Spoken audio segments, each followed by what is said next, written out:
Pray for you, shall I? Father, I pray for Phil now. Let you fill his heart with what you want him to share with us at this time, and give us receptive hearts to understand what you want us to take away from this. Bless him and be with him now, I pray. Amen. Thank you, Shirley. Thank you.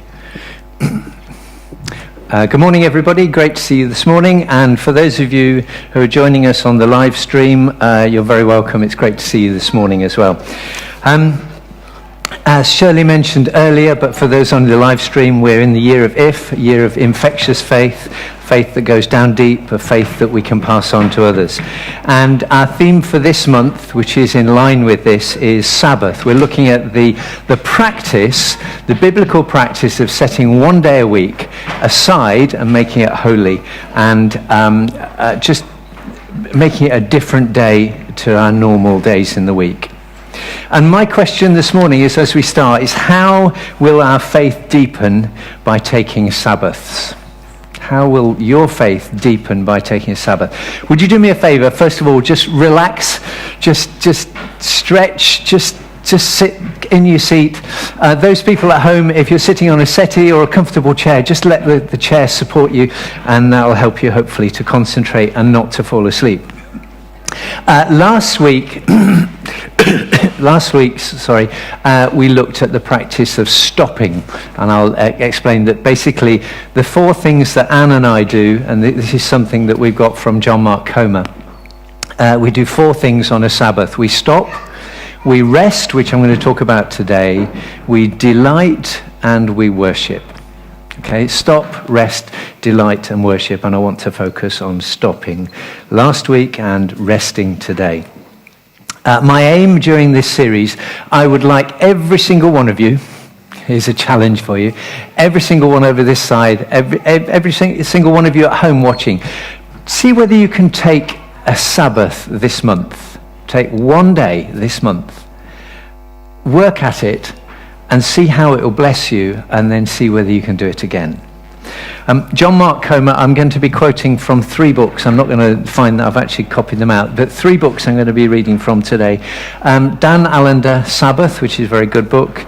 The Ruthless Elimination of Hurry, which many of you will heard us talk about. That's by John Mark Comer.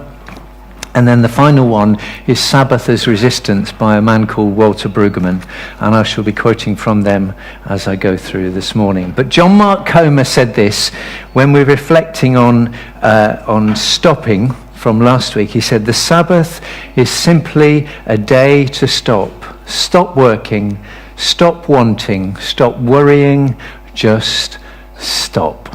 That was our focus from last week. But today's focus is rest. And I want to just read to you a couple of verses from Genesis where we get the whole pattern, the whole practice of Sabbath right at the beginning. Genesis 2 verses 2 to 3 says this: By the 7th day, God had finished the work he had been doing. So on the 7th day, he rested from all his work. Then God blessed the Sabbath, the 7th day, and made it holy, because on it he rested from all the work of creating that he had done. God blessed the 7th day and made it holy, because on it he rested from all the work of creating that he'd done. If God needs a Sabbath, then so do we, without any doubt. And I think sometimes for us, the important thing about a Sabbath is just deciding we're going to have a day that's different. We're setting it aside. We're making it different. We're choosing to make it different. But I want to just address something else slightly for a short time. And that is that I know it's not just something that I feel. I've spoken to other church leaders who have said exactly the same, that when you teach about Sabbath, there's almost a pushback. There's almost a reluctance. I'm not going to do that. I'm not going to do that. And I don't know why that is. Honestly, sometimes it's as though I'm pulling teeth. I'm encouraging you to do something you don't want. There's pushback, there's reluctance, maybe there's fear. I don't know. But let's look at some of the disciplines we put into our own lives. Some of the things we don't like doing. So, for example, going to the dentist for a checkup. Chris is smiling there. It fills me with fear every time I go for a checkup. I don't like it at all. Going to have a vaccination. Mark was telling me he had a COVID jab yesterday. We don't like doing it, but we know it's important. Eating healthily, particularly when you're tired and all you fancy is a bar of chocolate or some junk food or whatever. What about drinking in moderation, i.e. just having a little alcohol occasionally, rather than just once a week or never? I wonder if your view of Sabbath, when I encourage you to take Sabbath, I wonder whether you're thinking, oh no, I'd rather go to the dentist for a checkup. Be honest about it. Just reflect on is there a pushback when I'm talking about this? You know, I often lament with Anne, it's a sort of sadness with Anne, that the things we love in life are often bad for us. Yeah? So, chocolate. A little bit of chocolate's good, but lots of chocolate we know is not good for us. Wine. I love a glass of wine. I'd love a glass of wine every day, but we decide not to. We try to have 3 or 4 days where we don't have a drink. Chips. Having chips are lovely. I love chips, but it wouldn't do me any good if I had chips every day. And puddings, you know, big fatty sweet puddings, etc. Can you imagine what it would be like if the scientists told us that eating a daily chocolate bar, a bag of chips and a glass of wine would improve your health dramatically? We wouldn't believe them, would we? Maybe there'd be a pushback. That is the same thing that we found, I don't know whether I'm explaining this well, but that's exactly what we found with practicing Sabbath. The Sabbath, the Bible talks about, and the modern sort of scholars talk about doing Sabbath in a way that is amazingly good for us. We've discovered, Anne and I, over this last 3 or 4 years, a command from God which is truly life-giving. Let me just tell you about the pushback. I wrote this in my diary to look up, and I didn't, but I've just remembered it now. Anne and I keep a 5-year diary each, and 3 years ago, I believe it was, we'd been to see Hannah. Was it 3 or 4 years? 3 years ago, I believe. We'd been to see our daughter Hannah, and Hannah's a bit ahead of me on this. She and her husband Joe lead a church down in Sidcup, and we'd had this conversation about Sabbath. And in Anne's diary note for that night, for that day, because we read back over the last 3 or 4 years, she said, had a great conversation with Hannah about Sabbath. Phil, very skeptical, very reluctant. And yet, I'd love to be able to show it to you, because it actually says that. And yet now, I am the biggest fan of Sabbath. What we've discovered in Sabbath is this. The Sabbath for us is full of good things that we usually won't allow ourselves to do. It's a discipline, yes, but we need to set it aside to prepare for it. That's why it's a discipline. It's unlike vaccinations or dental checkups. It is brilliant. It's life-giving. It's a time to slow down, a real rest. It is a delight for us, and it's a time to connect with God. Honestly, our Sabbath, when we manage to do them well, when we manage to plan them well, are brilliant. You might still be thinking, I'm not going to do it, Phil. I'm not going to do it. I can feel some pushback. Dan Allender said this: the Sabbath is an invitation to enter delight. The Sabbath, when experienced as God intended, is the best day of our lives. Without question or thought, it is the best day of the week. Friday morning, we take our Sabbath on Friday. I wake up and I think, it's that feeling of this is going to be a good day. John Mark Comer goes on to say, I would argue that 21st century Americans, and yes, to all my friends in the UK and Australia and Iceland, you too, need to hear the first half of that command. The Sabbath was made for man. This is Jesus he's quoting. It was created, designed by God himself, and it's for us, a gift to enjoy from the Creator to the creation, to gratefully receive. My feeling when I wake up on a Friday is similar to this feeling, which I want you to try and imagine. Imagine you get to your holiday destination, you go into your room and you collapse on your lovely bed and you let out that sigh.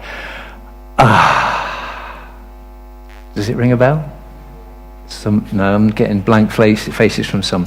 Or you've pitched your tent. You sit down on your camping chair with a cup of tea. We've arrived. Everything's done. All the travel is over.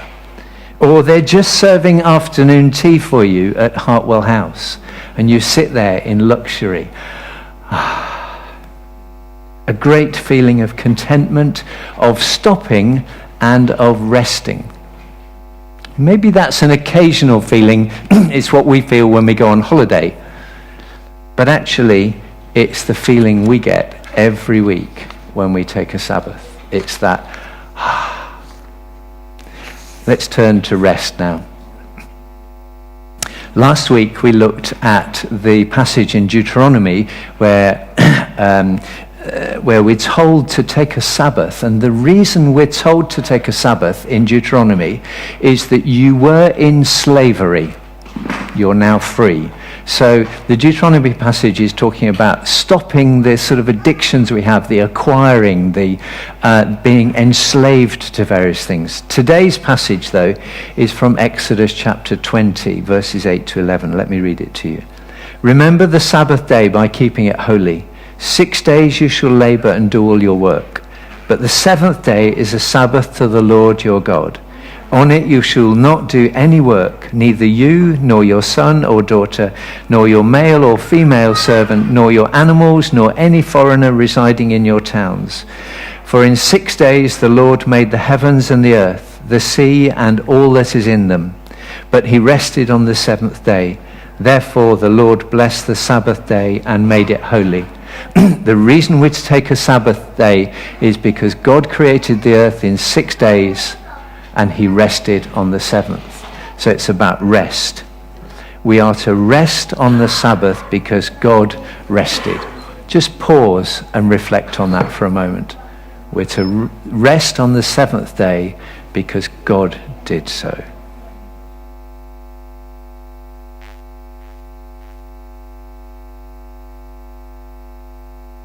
Anne and I are very aware that we do Sabbath differently. So yesterday I challenged Anne on Friday, I challenged Anne about something she was doing.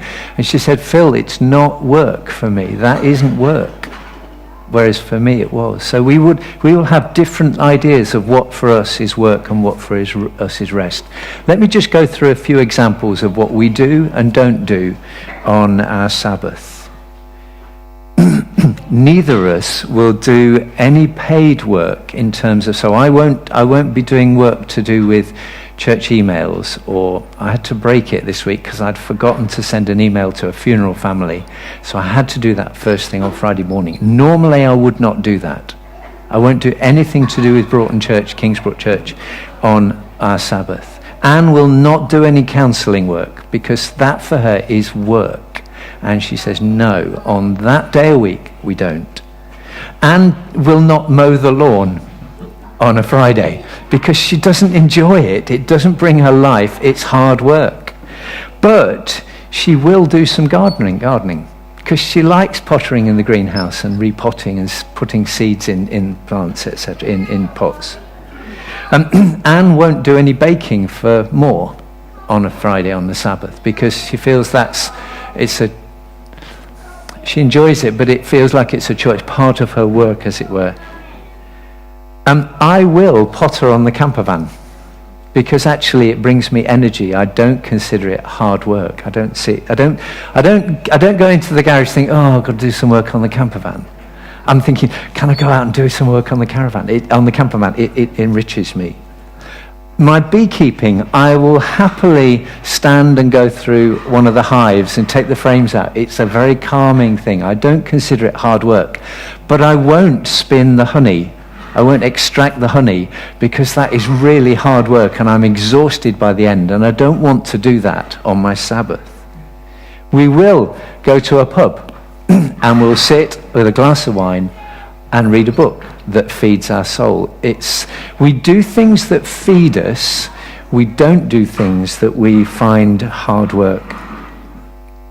Dan Allender says we are not to work on the Sabbath because it takes us out of the play of joy. Interesting. Out of the play of joy. And John Mark Comer said, as I've said, the Hebrew word Shabbat means to stop. Interestingly, I didn't realize that. To stop, and my brackets there, and to rest. But it can also be translated to delight. It has this dual idea of stopping and also of joying in God and our lives in this world. The Sabbath is an entire day set aside to follow God's example, to stop and to delight, and my bracket there, to rest. I hear you say, oh, I'm too busy to take a Sabbath. But God rested. I've got so many chores to do over the weekend on Saturday and Sunday, but God rested. Oh, it's all right for you. You don't have all the DIY I've got to do, but God rested. But I've got a young family. Are you joking about me taking a Sabbath? But God rested. My encouragement to you is to take a Sabbath and taste and see how good it is. Walter Brueggemann, in this quote here, a little bit hard this to understand. We are, liberals and conservatives, much inured. I had to look up the word inured. It basically means we're so used to it, we're addicted to it, we're attached to it. So we are, liberals and conservatives, much addicted or attached to Pharaoh's system. For that reason, the departure into restfulness is both urgent and difficult, for our motors are set to run at brick-making speed. We're so used to living in the busy, fast-paced world where we don't get a break. We're used to running at full pelt. Therefore, we need to rest. I had this thought, as I'm just coming to the end now, I had this thought that I don't think the devil wants us to take a Sabbath. I think the devil would be really happy if none of us took a Sabbath. Because on the Sabbath, Anne and I find that our connection, our closeness to God is much closer. Some people talk about we're in a really thin place. What they mean is the barrier between us and God is thin. Susan mentions that when she goes to Lee Abbey, for instance. We're in a thin place. And I think that's what we find when we take Sabbath. And I started this morning by asking, how will our faith deepen by taking Sabbaths? By spending a day in rest with God. It's what he commanded us to do. God will draw near, your faith will grow, and I promise you that if you take a Sabbath, you will find those things. And Richard Foster, he wrote The Celebration of Discipline a number of years ago. He said, Sabbath is a discipline, a way of placing yourself where God can bless you. And Tyler Staton, who took over from leading John Mark Comer's church, he said, a spiritual practice is a way for God to dwell more fully in us. I ask the question, how can our faith deepen? God's closer. We draw near to God. Our faith will grow. That sounds to me like an infectious faith. My encouragement, plan a Sabbath. And then come and tell us how you got on. Because I guarantee if you do it well, you will be desperate to do another one. Thank you, Shirley.